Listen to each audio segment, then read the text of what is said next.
Paintball Nerd. Today on Paintball Nerd, we are welcoming back the killer from Infamous. He's got some new projects he's working on that he's going to share with us. Ladies and gentlemen, welcome to the show, Mr. Joe Barrett. Hey, Joe. Hey, what's up, Zyzek? Man, what's new and exciting? Oh, a lot of stuff, man. 2024 is here. It's the new year, so I've been kind of having a lot of background projects in the works. And I guess for starters, I just released my podcast, Paintball Passport. Paintball Passport. Well, I definitely want to talk about that here in a moment. But Joe, first of all, are you sticking with Infamous for 2024? Yes, I am.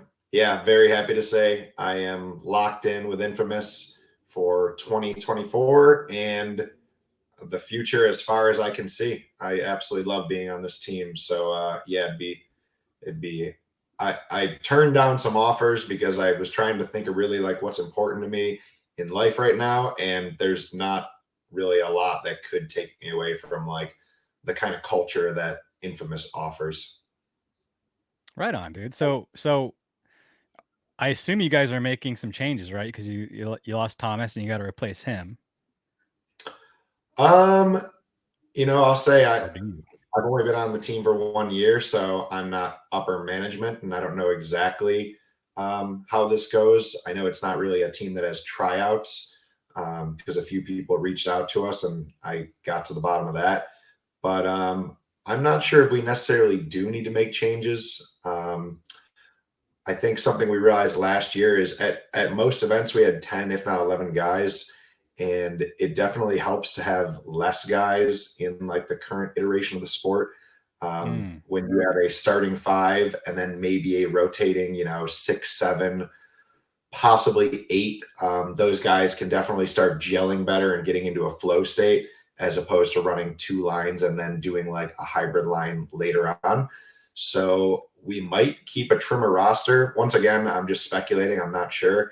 But Right. losing Thomas wasn't necessarily something where it's oh, shoot, now we have to replace that guy, because the team is deep in pretty much all of its spots. We have a lot of fast ones with Jonah, Sam, ZP, Tim, and we have a lot of 2-3 type guys, Callie, Ryan, Brett, Nate, me. I feel like I'm missing someone in there, but yeah, there's just it'd be one thing if we only had 2 snake guys and we lost one of them for sure. Probably have to replace the other snake guy. But Thomas, more than anything for the team, I think was an emotional leader and just a guy who has veteran prowess. And that's tough to replace. But fortunately, we do still have a lot of the vets on the team. Guys like Callie or ZP, they've been around with Infamous since the last 2 times that the team won.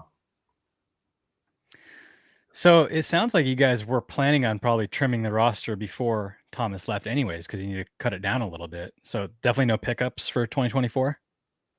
Not that I know of for sure. Once again, maybe we'll grab a guy.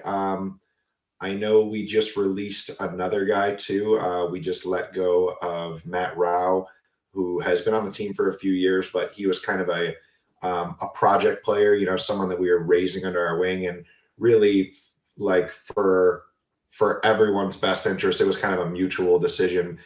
He wanted to, go where he could learn to become the guy and find a team that, will able more readily give him playtime. And that's what you kind of need. And that's some advice I'd offer to anybody who's been just riding the bench for a while on your pro teams or even semi-pro teams is if you're just not really getting very many spins at all in the whole season, you're doing yourself a disservice, because you're around a lot of great minds. Yeah, you're going to learn from them, but nothing counts more than on-field experience and getting reps. Nothing. Yeah. So yeah, I definitely agree with that. So you guys lost Thomas, you lost Matt. So how many do you have left? I think that leaves us at 8. I believe that's 8 right now. That's a good number. So yeah, that's a pretty solid number. That's anytime I've ever been on a team that's went real far. you're normally running 7, maybe 8. Yeah. Cool, man. Well, happy that you're sticking with Infamous, and I think you guys will do good things for 2024. Thank you. Yeah, I hope you bet on us. Well, let's talk about the Paintball Passport. Is that correct? Paintball Passport? Paintball Passport. Yep. I was gonna name So it how'd you come P up with this idea? Passport. Okay, so it's been an idea in my brain, kind of rolling around for like a while now. Um, Truth to be told, it started in like the beginning of COVID. I remember I was stir crazy. Um, the only events that I could go play were in Mexico, so at least I was still traveling. And I was doing these like random little like Facebook live shows with like, Kyle Berry and my buddy Harrison. And I kept thinking like I should do something more like this, because not that there wasn't already podcasts, like Carl's podcast has been around for a long time, but I was just like, I don't know. I like talking. I like sharing stories. I love the traveling aspect of the sport and kind of like the lifestyle that we're offered. And I was going to do it, but the problem is, I'm not a tech guy and I'm a procrastinator. And when the world shut down and everybody else stayed indoors, I took a minivan and I just started traveling every pocket of California. And looking back, that was sweet. Like I saw literally every beach, river, um, mountain, whatever in all of California. But that probably wasn't the most productive way to use my like off time and like, Yeah. one of my last few years where I didn't have like a career locking me down. Well, I think travel is always good use of your time, you know? Yeah. Yeah, I definitely agree. So who are the guests that you're gonna have? Um, so I think you can probably think of the guys that have been like nonstop road warriors, or I should say like jet setters. Um, at least the guys that I see, like every time I'm traveling, it's always been like the same list. It used to be like led by Tim Montressor, rest in peace, like, the goat himself, Mr. Worldwide Paintball. And he was a lot of my inspiration for like becoming like a international pro player. And Mm, also kind of doing this because I heard so many great stories from him and also got to be there and like live a bunch with him. But he was like the founder. Behind him, I'd say the other guy I see everywhere and anywhere would be Ryan Greenspan. That guy travels like seems like every week of the year. yep. So I'd love to have him on because I can only imagine the type of stuff that he's done for doing it so long. And then, Marcelo Margot has been out there for a long time and kind of everywhere. And my good friend Harrison Fry, that's someone who I see him on every trip I'm on. And then from wherever we are, he goes, all right, I'm going right here. And he connects to like the next 3 places. So I don't think he's been doing it as long as those 4 mentioned guys. But in terms of frequency, like in the last few years, he's probably like the most traveled pro.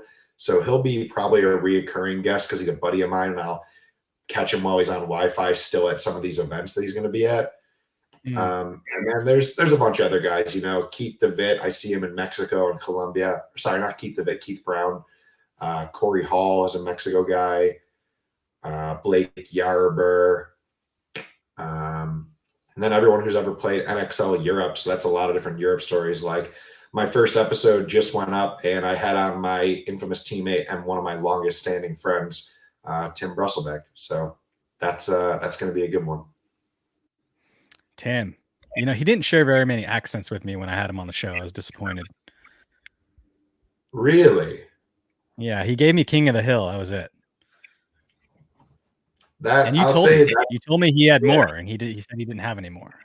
yeah, that's unfortunate. That's his best one for sure. He does a damn good Hank Hill, but I mean, he's chock full of accents. Like he could Mm. basically, he's almost like that guy from Rick and Morty, where he could be every character in his shows if he wanted to. Oh, man, he's holding out on me. He is. Yeah, it's unfortunate. Well, Joe, I think this is really cool, man. This podcast that you're doing. I was just talking with Ryan and Marcelo and Maddie about what paintball media needs to grow, you know. And one of those things is sharing the stories that we create in paintball.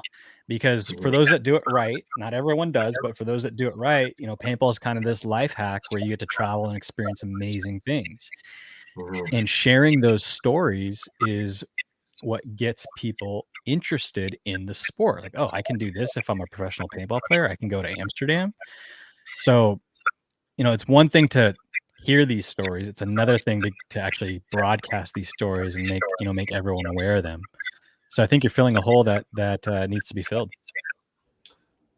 I appreciate that, Zyzek. And it's funny because I was watching that episode last night, and I imagine you guys filmed it a few days ago, right? It just aired last night because Yeah. I remember I was chatting with Marcelo. He's one of the guys who's been helping me out with like, hey, this is what you want to use, StreamYard, blah blah blah. And then he's like, all right, man, I gotta go. I gotta go do a show. And now I realize it was this show because he gave me a shout out that he had just got off the phone with me about doing this. So just very cool, like a lot of just everything lining up in a weird way. And yeah, I'm very grateful for that. But yeah, I remember you guys were discussing it and you were like, you were all on the same topic of it'd be great if we could give someone a camera, like a player or two, and like follow these stories to really get that lifestyle of a paintballer. And Mhm. unfortunately, I'm not able to do that. Like, I am not able to provide a bunch of players cameras or do like the editing or create like video content.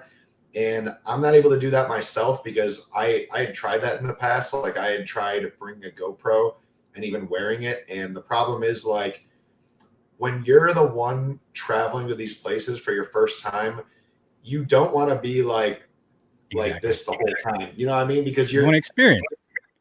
if you're enjoying it right, you're caught up in the moment. And like when you're hyper present, you don't want to be that guy that like stops everybody and goes, wait, let me pull out a camera. Can we do that again? Like all Yeah. that is just, I hate that. And I've traveled with a random guy or two that were like that. I'm like, this is honestly killing this vibe right now. Like we're at, an ancient temple in the middle of Thailand and you're making us rewalk through this arch. Like, I don't want to be that guy, but what I can do is I can at least, I guess, be the guy that gets people on and they tell the story. And if they get Yeah. to share these and they're good at like, painting an image with their words, then at least people will be able to use their imagination and picture like, okay, I can see that's what that culture's like, or that's what that city in, whatever country is like. And I mean, maybe it's not quite as good. I think we still need to fill the void with like that video idea, but hopefully this is a band-aid for now. And it's something I'm going to enjoy doing anyways, because I love hearing and sharing stories. Joe, that's the only thing that matters is if you enjoy it. Because if you enjoy it, if you enjoy talking about it, then people will enjoy watching it, you know? So that's the key. That's true. You know, Well, you're gonna I can be assure you. Sorry, I was going to say I can assure you I enjoy it because my first one with Tim a few days ago, I didn't know if it was recording or not because I'm a little bit tech illiterate. So at the end of it, I was just like, I'm gonna hope that recorded and now that uploads. But if it didn't, I just had a really fun 2.5 hours anyways. So yeah, I think that's anytime you find stuff like that, that kind of tells you at least you're on the right track because you're like, I'm gonna do this for the love of it anyways. Rather than like for monetizing or for whatever. Like I said, I didn't want to be the guy who made this podcast, but like somebody's got to do it, and it just fits in my wheelhouse of like story sharing. So I guess I'm going to be the guy. well, I'm gonna steal your idea and I'm gonna start asking the people, you know, on the show for stories as well. Which I've always done, but it's not gonna compete with yours, but I think it's a great idea to get cool stories from people that have cool stories. Mm-hmm. So let's Yeah. try that right now, Joe. I mean, you're gonna be getting a lot of stories from your guests and maybe not Mm-hmm. a lot of opportunity to tell them yourself. So you told me a story about Thailand when you guys took all the winnings and bought everyone's bar tab. Mm. Give me a story. Give me a story that we might hear on the Paintball Passport. Oh my God. So yeah, I appreciate the opportunity. That was a fun story to share last time. Um, you know, I did a Ben Challenger episode the day after. That one will be my next one, and we ended up talking quite a bit about Thailand too.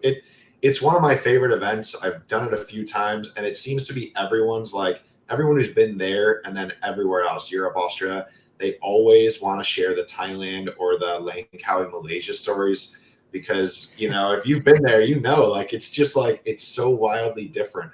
But one of my favorite stories to share is and I'm gonna have a few of these too. There's gonna be sections on my thing where it's like, what was the stupidest thing you've ever done? What was the most dangerous thing you've ever done? And I'll never forget it. The first time I went to uh, one of those events, it must have been Langkawi, Malaysia. You could rent mopeds at the time. This was like 2015 for like $5 a day. And then the security deposit on the moped is like $15. So if you trash it, you just like lose your $15. Like Yeah. I've destroyed a few mopeds, and I don't know how I'm alive actually because some of them were like brutal crashes. And normally I would just like leave the moped, go to a different moped rental shop, and rent a new one because they were that cheap. How many did you crash? I've crashed 5 mopeds in other countries, and I'm going to tell the worst story. So once upon Are a you time, trying to crash them? No. I'm not a moped guy, but like when in Rome, when you're out there, you just moped gang it. I don't know how to ride a motorcycle, but I'm gonna do it. So For the story. Yeah, I mean, did you rent mopeds when you were out there? When I lived in Taiwan, I had my own moped, non-rental. Okay, gotcha. And did you ever crash it? I did not. You are a better man than I, or I don't You know. gotta be, dude. You gotta be alert. You know. I'm alert, but I'm not the most careful. And also I wasn't educated on certain things. So yeah, this event 2015, I was playing with a team called Cobra Kai, which consisted of guys like Arturo Andrade and his buddy Penguino, which are like top Mexican players. This is the first time I've ever met those guys, and they're like semi-pro dudes at the time. And Arturo and I are leaving the event one night. The events are super long. Like you play 4 to 5 prelims a day. And you'll play from like 6 a.m. till midnight because they want to keep the pro teams in the field all day for the D3 and whatever teams to watch. So it is the longest, most grueling tournament of my life. But anyways, we leave at like midnight after finishing our last game, ungearing. At this time, we have about 5 hours to get home, shower, eat, go to bed, and then moped back in the morning for like a 6 a.m. game. So we're just like flying back from one side of the island to the other, and it's dark out and it starts to sprinkle, like it's raining a little bit. And you probably know where this is going. In my head, I'm going, I think, well, this is like a monsoony area, so we should get going faster. So I'm like, Arturo, let's hurry up. Let's get back to the hotel. And he's like, okay. And he like takes off ahead of me. He's probably like 30, 40 feet in front of me. And we're cruising down towards what I later find out to be called the Turn of Death. And it's because the street lights all are no longer like running in this area. You're just going like from like the main street where all the stuff is, like down the middle of this island, and then there's this hard 90-degree left turn, like straight 90 degrees, and there's no lights for a couple hundred yards leading that. So wait, did you know that it was called the Turn of Death before you took the turn, or you found out after? It was called I found out after. Yeah, I found out after. Right, continue. And then I would warn people about it in future years. But so we're coming up to where the lights are no longer like, the street lights aren't lit anymore.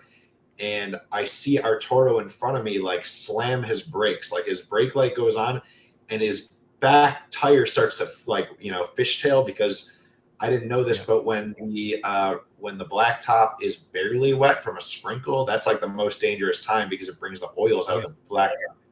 Yes. I had no clue because, once again, not a motorcycle guy. So I see him start to fishtail and then flip off of his bike, and Arturo is like skidding on his hands, knees, and feet. And What is he wearing? Me and him are wearing board shorts and tank tops.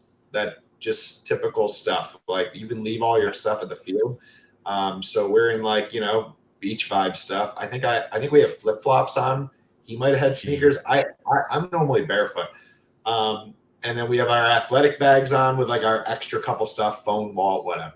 So I see him skidding and I'm coming up behind him, and we are doing, I want to say, like 50, 55 miles per hour. Like, we're maxing out these scooters because that's what we do every day.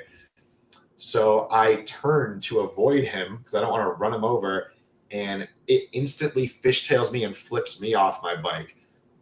And in my head, all I could think was like, I'm just going to go ragdoll. I think that's what you're supposed to do. So I just like went limp and like ragdoll flipped.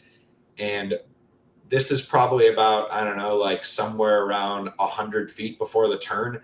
So we're both like flipping and rolling. And I can see while I'm bouncing around my moped just like hitting the ground and doing like insanely fast spins and shit coming off of it. And we both go like to the turn, like things are exploding around me. It was insane. We're going by the turn, and like while I'm flipping around, like you can't really see a lot of detail, but you can see like lights and whatnot. I can see lights from a vehicle coming at me around this turn. And we must have like, he slid, I bounced right in front of this thing, and then over a ditch onto where like the road would continue, but it becomes like a dirt road for horses. So we go over this ditch where there's already like a broken guardrail from other vehicles hitting it, skidding around this turn, and go down this gravel road covered in rocks. And I remember like somehow bouncing to a stop, like kind of on my feet. I stood up and I look at Arturo, and he's standing up, and we are covered in blood. Like, he looks like a zombie. I look down and my skin is shredded everywhere. And there's gravel in me and all this stuff. And I look at him, I'm like, are you okay? Are you okay? And he pats himself and he's like, I'm okay. I think I'm okay. I'm all right. Are you okay? It's like, nothing feels broken, but everything stings. Everything's on fire. And we look over, there's this guy running to us yelling like, hey, hey. It's the guy who was driving the box truck that almost hit us. And he's running over going, oh my God, are you guys okay? Like, friendly Malaysian guy. And we're like, we're good. We're good. I think we're okay. And he's like, are you sure you want help? And we're like, no, you don't got to call anybody. We'd already been like pulled over for not riding with helmets and nearly thrown in jail. So we just didn't want to deal with it. Wait, you weren't wearing helmets? This time we were. The day before, we forgot to put them on for like a couple blocks. And for that couple blocks, like leaving a grocery store that we didn't have the helmets on, they were still buckled to our mopeds. We got pulled over, and that was the first time I thought I was going to go to Malaysian jail. Anyways, we go pick up our bikes. All the glass is shattered. The rear view mirrors are broken off. The bikes are completely scratched up, but the tires are fine. And we click the engines and they start right up. And we're like, holy shit. So we putt these bikes back to the hotel. This is still midnight, the day before the event's going to start. Like, this was the practice day. And we go back, we shower. I like filled my tub with blood and pieces of gravel, like coming out of all my cuts and wounds. And then I'll never forget, we went to dinner and we were just laughing our asses off. Like, holy shit, dude, we should have died. And we still get to play this tournament next day. And just like crying, laughing, and grateful. It was, it was wild. God. Dude, like a motorcycle or a scooter crash is no joke. Like, especially like you could be going 20 miles an hour, right? Mm-hmm. But it's still super dangerous if you eat it. Like, but I'm picturing your guys' crash as like kind of like, like metal and plastic shards flying everywhere from the scooters, like tumbling on the concrete, and you guys you're just road rashing it, sliding, and then down this embankment into gravel. Yep. Doesn't sound I mean, did you need stitches? Did you have any kind of like, how'd you suture your wounds? Somehow some of the gashes were kind of deep. Like Arturo's knees looked horrific, and like down his whole like shins and legs. I had like no skin left on my palms, the tops of my feet. Wow. Even both of our faces had cuts on them The and stuff top like of your that. Like, feet? oh yeah, like every part of my foot. Luckily, not so much the bottom. So running wasn't too bad, but every time I laced my cleats on and pulled the strings tight, the top was like painful, and then that sock would be bloody by the end of that practice day. Dude, what Like it about was. sliding on your arms and knees? So Arturo was our Dorito front guy, and we got to the first match the next day. Luckily, it was like not one of the better teams in the pro division there. And Arturo was like, I'm not going to slide, guys. I'm not going to dive. I'm like, it's not like I'm like, what do you mean? Because I get it. I'm there. But I'm like, you're sure there's no way you can figure out? And he's like, no. If I baseball slide, I'll wreck up this side. And if I Superman dive, I'll ruin my hands and forearms. So I'm going to play short. And we played pocket. We did the same breakout playing in the middle three bunkers the entire tournament because we just didn't want to risk getting injured. We just played like heavy shooting play. Man, I want to see photos of your guys' injuries. I'll Do you try have to photos? find them for you after this. I feel like I do. It'd be way back somewhere on my Facebook.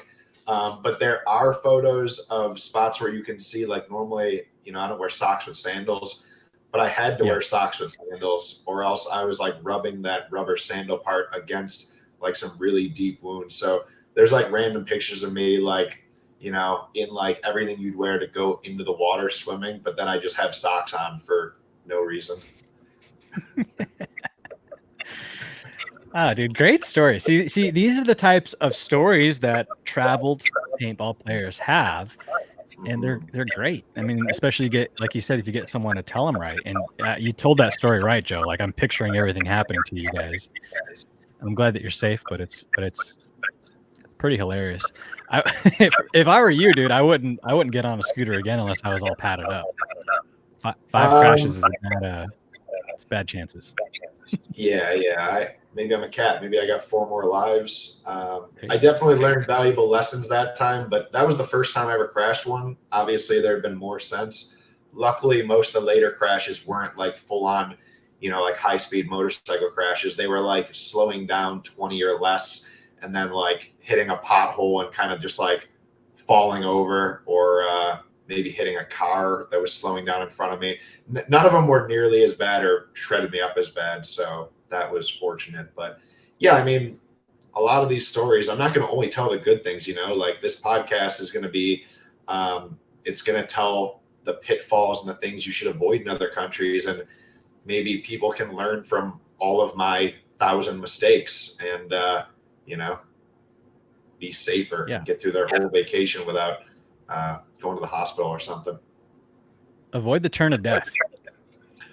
Avoid the turn of death. When in Langkawi, avoid the turn of death. Or slow down and putt through that thing at like 5 miles an hour. Well, Joe, if the Paintball Passport is anything like the story you just told me, I'm looking forward to following it, man. It's like, because what I ask people usually is like, what is your favorite memory? What's a memory that really stands out for you? Which is good, but getting travel stories, experiences that people don't normally get to experience, that's the juice right there, dude. So definitely looking forward to it. You got some other things going on too, right? Outside of the new podcast. Yeah, I absolutely do. So, I started a different chapter of my life this year, Zyzek. I guess this would be like if me and you were having a beer and like you wanted to really get to know what I was about, like, fully transparent. I've just been like nothing but like a traveling pro paintball player for the last 10 years of my life, like a decade. Like I didn't really have a career. I would work a lot of just temporary, project type work or job to job for different friends who own companies. That was most of my life, all through like Florida and California. And I never really cared beyond that. So much of me was just like, I'm living the best life I could imagine. Like truly, I was living the exact life that 13-year-old me was picturing, where I was not at home more often. Like I was generally out and about, and there'd be months where I was only at wherever I was staying or my apartment or friends for like 3 days that month. And that was what I liked. But, you know, coming into 33, like you start to, you become an adult, and more than just an age, but like you start to look around at like other guys who have lived the same path. And, you know, my coach buddy would be like, hey, like if you don't start figuring out those things to add to on top of paintball, you're going to end up like some of these other guys that same thing you're doing right now. Like they've had outstanding lives, but now they're in their upper 40s or 50s and they don't have two nickels to rub together. And it clicked a different way this year. And I was like, I gotta start taking care of like my real life. I gotta get my shit together, to where like I'm not gonna be working some labor job or production line when I'm in my 60s because I didn't start doing these things. So yeah, I moved from California to Portland, Oregon to work for some of my best friends' company. My former teammate Josh Hallberg and one of my closest friends, his wife Annie, also one of my closest friends, and then another longtime friend of mine, Tyler Smith, owned Lumi Labs, which is like the most remarkable company. Like, I think when people see it on my stories, they probably just think like, what is it, a gummy company? Or if they realize it's further than that, it's like, oh, Delta 9, it's THC gummies. But it's not just that. Like, you know, Lumi Labs and Microdose they're a company that's like truly on the forefront of helping people just like have a better sense of well-being, because they've formulated like the perfect balanced spectrum gummy where it's not just like meant to get you high. You know what I mean? Like it's not just to get college kids stoned. There's no like Bob Marley stuff on our packaging. It's more the medicinal side for like health benefits and mental benefits. And I mean, I had done temporary work for them in the past, but my mom long ago, she got in a car accident. She got rear-ended by a drunk driver, and it destroyed a bunch of discs in her back. And so what do you think happened? The doctors gave her, I forget exactly what it was, like Opana or one of those, just horrible, horrible opiates. And for a few years, I saw my mom like basically debilitated, like either laying on the ground all day, or just, you know, she was such an active person. She was a marathon runner, volleyball player, and now she was just like this kind of like shell of her physical self and getting skinnier and skinnier because she had no appetite from it.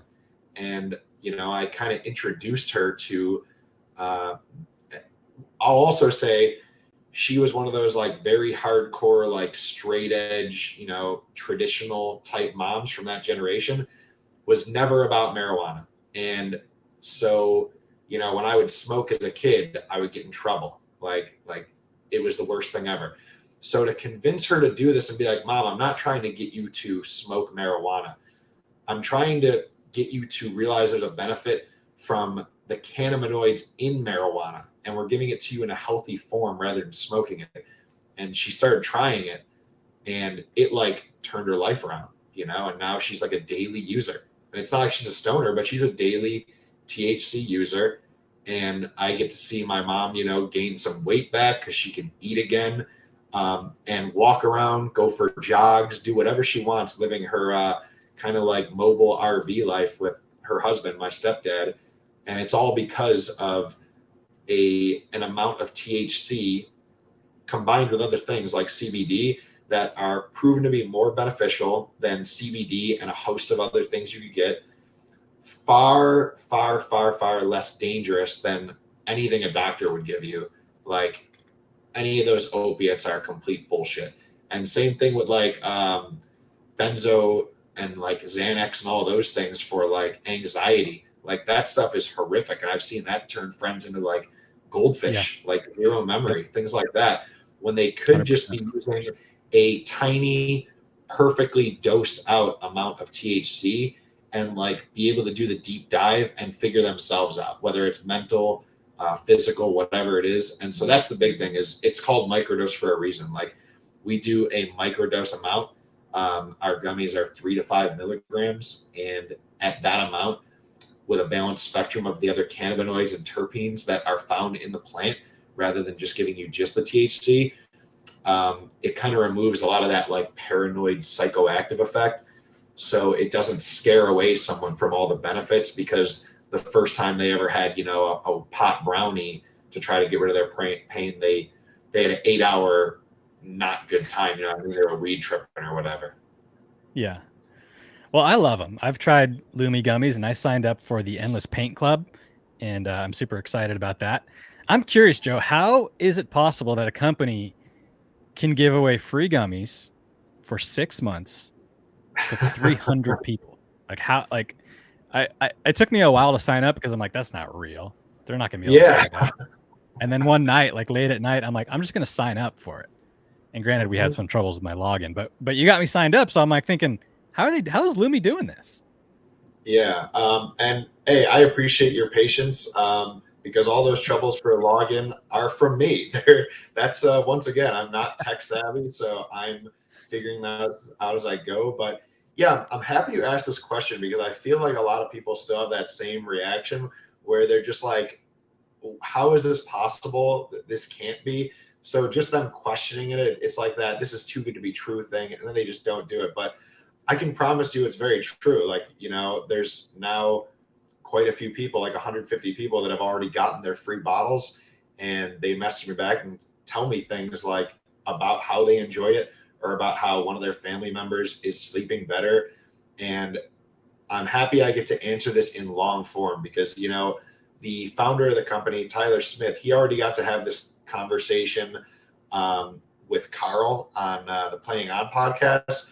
But, a lot of people just don't watch every podcast. So maybe I can catch those other people that they're watching you and they haven't seen him.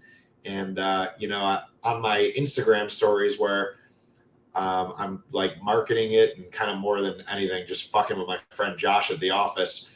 It's not really explaining a lot. It's just like telling people, hey, you can sign up and get free microdose gummies from us. So yeah, this is the first time I've really had a chance to explain like how we're doing it and why we're doing it. And yeah, I appreciate that. So basically the company was started by, paintball people.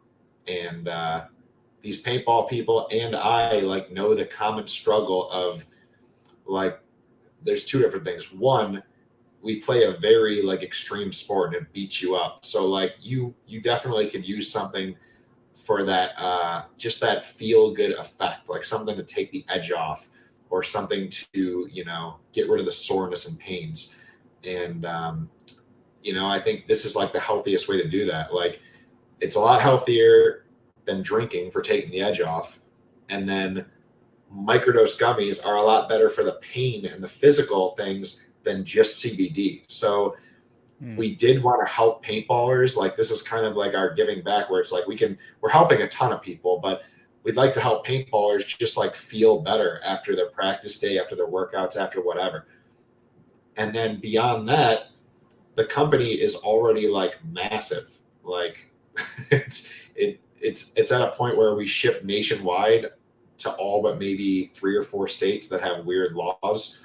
And then 2 of those states are Hawaii and Alaska, where it's just kind of too hard to get to them. So at this point, the company is big enough, just selling to everybody and selling to the retail stores and the wholesalers that I was kind of brought in to get for us. Like, I think we're in like 300 something stores now across the US. So we don't really, we don't need paintballers' money. You know what I mean? If we can just give you guys our products, and you can really like see that there is a different way to live, or a different way to kind of like solve your physical problems, or a different way to like do a deep dive and kind of like think more deeply or openly about things and figure out your own mental problems, then of course we're going to do that, because we're very much about the paintball community. And like, paintball has been our entire passion for, 2/3 of our lives now. So yeah, I think once the company got big enough, it was like, all right, how can we actually do something that's just like giving back and, helping people do the same thing that we have to do. Man, that's the best possible answer I could have imagined. Because I was thinking, like, this is not a marketing gimmick because, like, 6 months of gummies, right? $200 a month for 6 months, I get gummies. Like, and of course, I'm going to buy gummies after that. But I was thinking there's no way this is a viable marketing technique. This is to give back to paintball because you guys only marketed this opportunity to paintball players, correct? Yeah, yeah, absolutely. This is our only, like aspect of any random group that we're going to go after is paintball. And yeah, if we do the quick math, we lose like tens of thousands of dollars doing it. So Yeah. it's not So, like a great marketing option because it's not like we expect them to become like, you know, posters for us on Instagram. Like I tell everybody who texts me or calls me about this when they answer and get it, like if they're like, what do you need me to do? I'm like, honestly, this is it. Like, enjoy the gummies. If they help you with something, like if you have one of these awesome success stories where like you get your mom off of her dog shit opiates for our product, then like share that. You know what I mean? Like just do a quick video and go, hey, I honestly found a way to help my mom. You know, like by mm, me getting my mom a little bit high on a microdose of THC, she is now not falling apart or addicted to her bullshit prescription medicines. And like if you tag me or Lumi in that, that's great. We'll just share it because we really don't need to get more customers. Like I can promise you the company is doing fantastic. And it's we just want more people to do it because there should be a paradigm shift here. You know, there should be a transition of more people getting onto something they can trust from people they trust instead of using stuff from these huge pharmaceutical companies that really don't give a shit about you. they Like don't. that's what we're trying to do here is like switch people over. We send you enough bags and bottles that you can share with all your friends and family. You're not supposed to sell it for us. You never have to buy it. You're not supposed to sell it to other paintballers. You're just supposed to like give it to those around you that you think it might be able to help. And if it turns them into customers for us, sweet. If it just makes them buy other products like this and get off of whatever it is they're doing, that's the big thing is really helping them. So yeah, I mean, you probably saw the next part about this is like we are going to have the ability, we're going to give you the ability to be an affiliate if you're in the Endless Paint Club. And that too kind of scares people a lot because they're like, oh, I see these Instagram affiliate marketing things. First, you have to pay $99. So they're just getting your thing. Or, there's all these different weird little things where it's like you're not actually an ambassador. You kind of had to buy their product first. We don't want you to do that either. We also understand that we were all broke at a certain time and paintball is expensive. So if you already like these gummies or you found a bunch of people like my teammate Callie Rudolph, he is immensely helping his wife right now with these. So I know that in 6 months when they run out, they'll buy these. Well, affiliates are able to give a code out to all those people that buy them that's going to give them a discount. I think it's like 20% off the first time and then 10% for the life of their account after that. They will get our gummies off. And then that person who's the affiliate will get 33% of every product sold. Hmm, So once again, you can see the math there. If we're going to give our product for 10 to 20% less, and then of that amount, 33% of it is going to go to someone, like we would make a lot more money not doing this. sure. But we want to figure out more ways to help paintballers. So like that's kind of the next thing we brainstormed was like, yeah, I remember all those years fucking living on so and so's couches. That way I made sure I had enough paint money for practice each of those weekends. Paint is expensive. Like as a divisional player, it is outrageous to try to spend as much as you need to play every weekend to catch up to playing with those of us in the pro league. I Yeah. remember what those expenses were.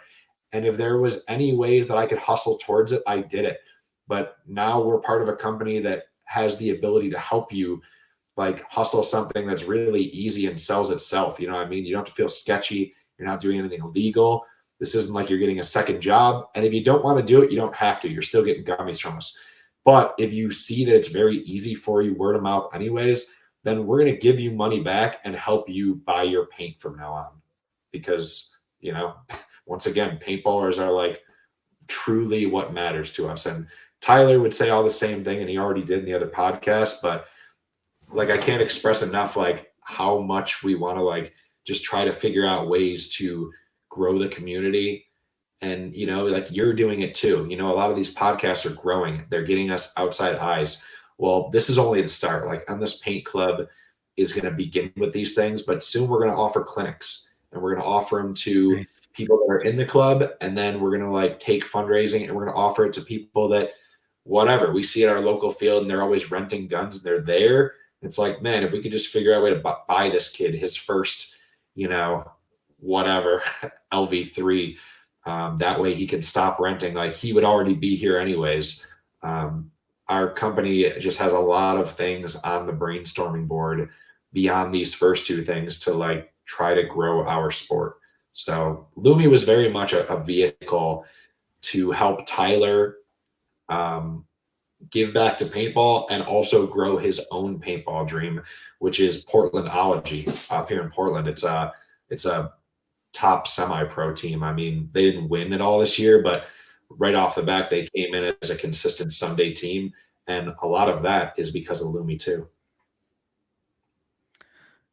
That's awesome, Joe. Dude, I thank you guys. Thank you, Tyler, for making Lumi and finding out different ways to give back to paintball players, man. I think that's really important. So I like things you got going on here, Joe. I appreciate your time here. Is there anything that you'd like to part with for the paintball community?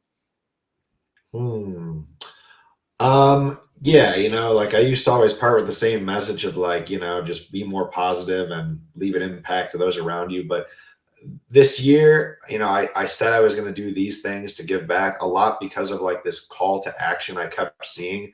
I'm sure you've all seen it too, you know, like whether I'm one of these podcasts or even on Go Sports, Maddie and Oliver said it. I think they said it once on the Spick and Span show.